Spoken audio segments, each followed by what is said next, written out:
السلام عليكم. النهاردة هنعمل مع بعض المكرونة بالبشاميل بتسوية مظبوطة جدا، وبإضافة مكون واحد على البشاميل هيخلي طعم البشاميل جميل جدا. ده شكل المكرونة أول ما طلعت من الفرن. شايفين قد ايه جوسي وجميلة؟ ولو عايزينها تطلع القطعة بقطعتها هنسيبها تبرد وهتطلع معايا بالجمال اللي انتوا شايفينه معايا ده. أتمنى لو عجبك الفيديو ما تنسيش تعملي لايك وتعملي اشتراك في القناة. في طاسة معايا على النار نزلت بنص معلقة من السمنة البلدي، نزلت عليها باتنين حبة بصل وحبة من الفلفل وتلات فصوص من الثوم، طحنتهم في الكبة وبقوا معايا بالشكل اللي انتوا شايفينه معايا ده. نزلت بيهم كده في الطاسة بعد السمنة ما سخنت. ممكن نقطع الخضار بالسكينة لو احنا مش حابين نستخدم الكبة، يعني هنقطع البصل بالسكينة والفلفل والثوم. دلوقتي الخضار بتاعي كده نشف من اي سوائل موجودة فيه. هنزل دلوقتي باللحمة.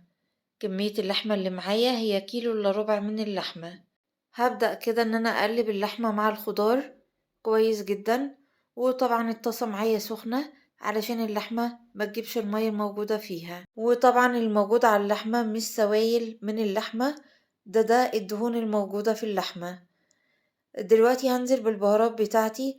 هنزل بربع معلقة صغيرة من الفلفل الأسود، هنزل بمعلقة صغيرة من بهارات اللحمة، وهنزل بنص معلقة من البابريكا، وهنزل كمان بربع معلقة صغيرة من الشطة الحمراء، ودي طبعا حسب الرغبة. هقلب كده البهارات مع اللحمة كويس جدا، وفي الوقت ده النار معايا عالية من أول ما حطيت الطاسة. هقلب اللحمة كويس جدا، وهنزل بالإضافة اللي بعد كده وهي نص كوباية من عصير الطماطم المركز. هقلب كده عصير الطماطم مع باقي المكونات، وما شاء الله الريحة هنا جميلة جدا. قلبتها كده كويس جدا. شايفين معايا لون اللحمة بقى جميل جدا. وممكن تقدري تستبدلي عصير الطماطم المركز بمعلقة كبيرة من صلصة الطماطم. نزلت دلوقتي بالملح الأبيض، وطبعا الملح حسب الرغبة. هقلب الملح مع باقي المكونات، وما شاء الله ريحتها جميلة جدا.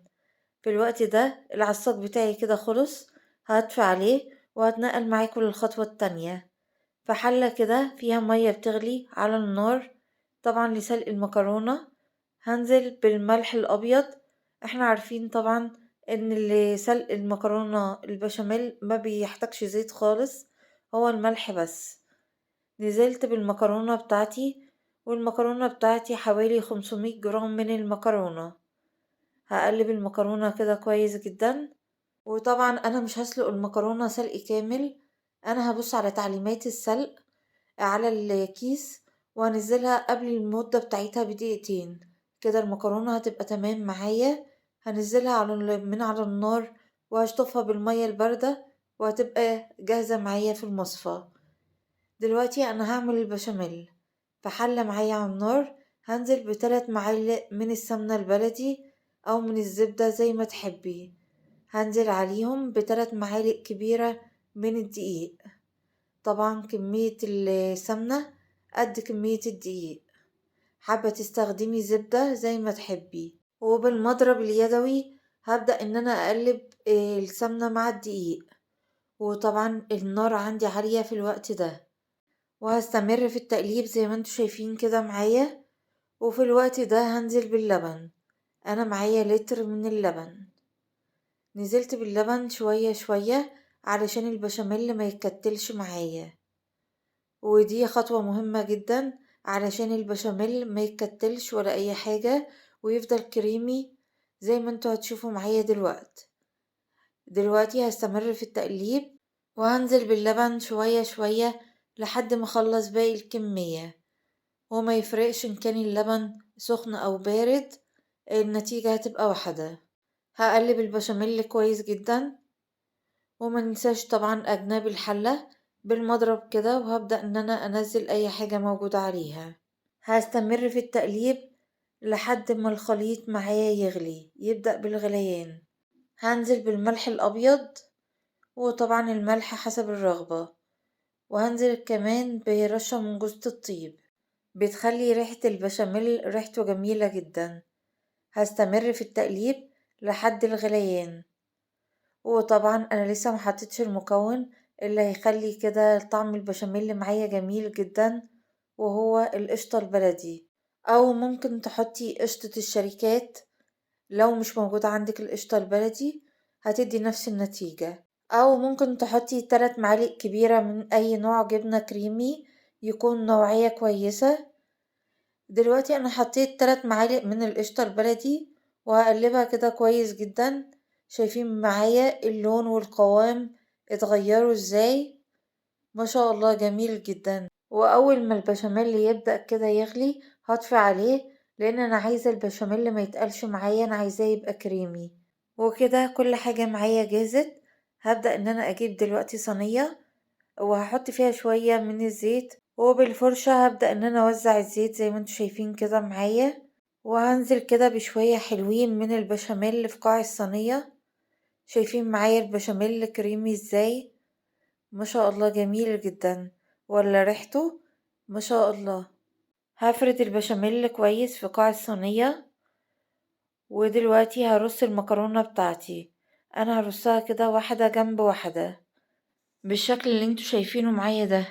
ممكن ننزل بنص كمية المكرونة كلها مرة واحدة، وممكن تعمليها زي ما انا عملتها كده. بس الطريقة دي بتطلع لنا خرام المكرونة كده متساوية، وشكل تقطيعة المكرونة بيبقى جميل. دلوقتي رصيت نص الكمية بتاعت المكرونة. هنزل عليها كده بشوية من البشاميل زي ما انتوا شايفين كده معايا. وهنزل كمان شوية، وهنزل بالعصاج بتاعي. هبدأ ان انا افرده كده فوق المكرونة والبشاميل. فردت كده العصاج بتاعي. وطبعا ممكن نحشي المكرونة بالفراخ المتعصجة او بشاورما الفراخ زي ما تحبي. وممكن نضيف لها اضافات تانية، نحط لها جبنة في الوقت ده او زيتون. نزلت بنص كمية المكرونة الباقية. ودلوقتي هنزل بباقي كمية البشاميل فوق المكرونة. شايفين ما شاء الله معايا البشاميل ما كتلش ولا اي حاجة، وقد ايه هو كريمي وطعمه جميل جدا. نزلت كده بباقي البشاميل كله فوق المكرونة، وادخله فرن حامي مسبقا على درجة حرارة 200 لمدة ربع ساعة. وبعد ربع ساعة هطلع الصينية وهديها رش جبنة موتزاريلا من فوق، وهدخلها تاني 10 دقايق وهشغل الشواية. هتاخد لون، وطبعا كل حاجة في الصينية مستوية، كل حاجة هتتداخل كده مع بعضها. وهطلعها على طول. وده شكلها بعد ما طلعتها من الفرن. شايفين ما شاء الله شكلها جميل جدا. ودلوقتي دي اول ما خرجت من الفرن هوريكم كده شكلها وهي سخنة. ما شاء الله قد ايه هي جوسي وجميلة. ولو سألتيني انا بحبها ازاي، بحب اكلها كده، بتبقى جوسي جميلة زي ما انتوا شايفين كده معايا. وطعم البشاميل جميل جدا بالاضافة اللي احنا حطيناها له. ما شاء الله مفيش احسن من كده.